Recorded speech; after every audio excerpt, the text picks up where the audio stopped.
আমি বিভিন্ন ধরনের পতাকা বেচি। সাত সাত বছর বাংলাদেশের পতাকা বিক্রি করি। আপনার মিটিং মিছিলে এই জায়গায় পতাকা বিক্রি করি। এটা দিয়ে চলে না, আমার আবার আরও কাজ আছে না। আমি যেমন আপনি এটা না থাকলে তখন আমি আবার হরেক মাল বেচি, প্লাস্টিকের আইটেম। এটা তো আর 12 মাস চলে না। এটা যখন খেলা হয় তখনই চলে, এটা 12 মাস আপনার এটা চলবে না। এখন তো 2 দিন, গতকালকে ভালো হয়েছে, আজকে মোটামুটি অর্ধেক কিছু কম হয়েছে। খেলাটা আজকের যে খেলাটা, যে দর্শক, এটা ওই দর্শকের খেলা না, যেমন সব জেলাতে লোক আসে নেই।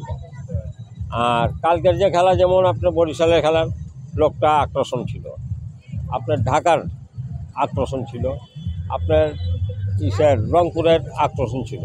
যে কোনো বড় খেলার মধ্যে আপনার লোক বাড়বেই, যে কোনো খেলায়। আপনার ফুটবল বলেন, হ্যাঁ, আপনি ক্রিকেট বলেন।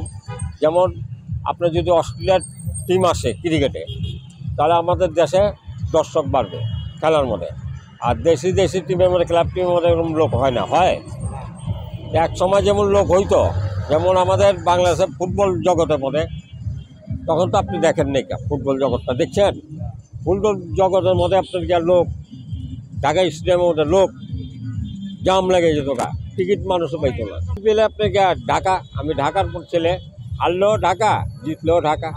আমি চাই যে আমাদের এই বিপিএলের মধ্যে এরকম হোক যে আমাদের প্লেয়ার নেক্সটে যে বাইরের সাথে খেলবে, নেক্সট খেলার মধ্যে যেন তারা আরও কঠিন হইতে হবে।